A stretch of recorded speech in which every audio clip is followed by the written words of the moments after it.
আমাদের সমাজে অনেকে পীরের মুরিদ হওয়া ফরজ মনে করে, মুরিদ হয়। এটা ইসলামের দৃষ্টিতে কি? এটা আমাদের দৃষ্টিতে ভালো। আমি একজন পীর সাহেব, আমার খুব খুব প্রিয় ছাত্র, একজন বড় পীর সাহেব, আসলে খুব নাম করা পীর সাহেব ওরা। আমাদের দৃষ্টিতে এটা খুবই ভালো। কি বলেন? পীরের মুরিদ হওয়া ফরজ হলে বাংলাদেশে 16 কোটি মানুষের জন্য প্রায় 12 কোটি পীর আছে, তাকে আমিও তো কিছু পাবো নাকি বলেন? তবে আপনাদের ইমান নষ্ট হবে।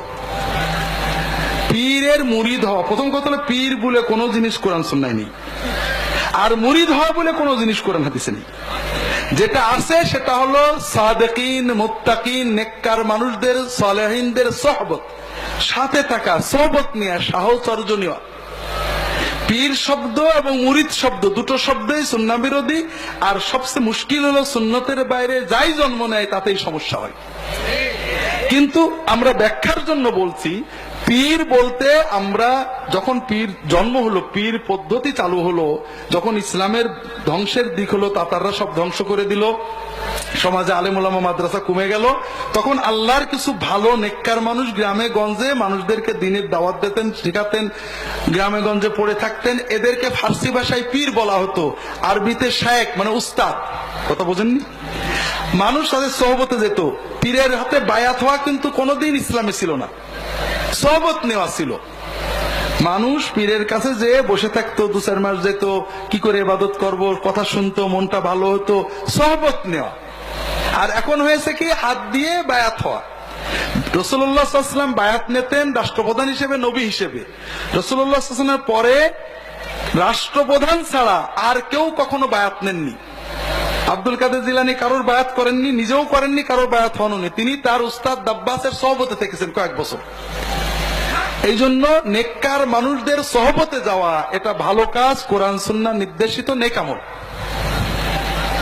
তবে এখানে বেশ কয়েকটা জিনিস আছে। একটা হলো কার কাছে যাবেন, যে নেককার মুত্তাকি। 2 নম্বর, সোহবত নেওয়াটা নফল কাজ, নিলে ভালো, না নিলে কোনো দোষ নেই। যারা পীর তন্ত্র পীর তৈরি করেছেন, মুজাদ্দিদ আল-ফিসানি, শাহ ওলিউল্লাহ মুহাদ্দিদ দেহলভী, কারামত আলী জৌনপুরি, ফুরফুরার পীর আবু বকর সিদ্দিকী, কি বলে আপনার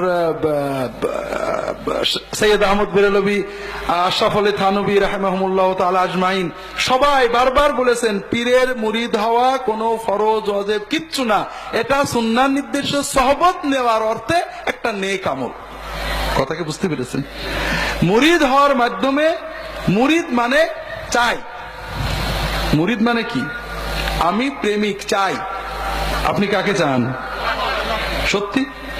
তাহলে আপনি আল্লাহর মুরিদ হবেন, পীরের মুরিদ হতে পারবেন না। এইটাই তো হলো মূল সমস্যা হয়ে গেছে, যে আমরা নেককার মানুষের সোহবতে যাব আল্লাহ পাওয়ার জন্য। এখন আমরা নেককারের সোহবতে যে নেককারকে পেয়েই বগল দবাই করে বসে আছি, আল্লাহ পর্যন্ত আর যাওয়া হলো না। এই জন্য নেককারের সোহবত ভালো জিনিস, কিন্তু পীর মুরিদিন নামে আমাদের সমাজে পীর মাশায়েখ অনেক খেদমত করেছেন, অনেক কাজ করেছেন, কিন্তু দুর্ভাগ্যবশত পীরদের প্রতি ভক্তির কারণে ভণ্ডামি এত বেড়েছে যেটা কল্পনা করা যায় না।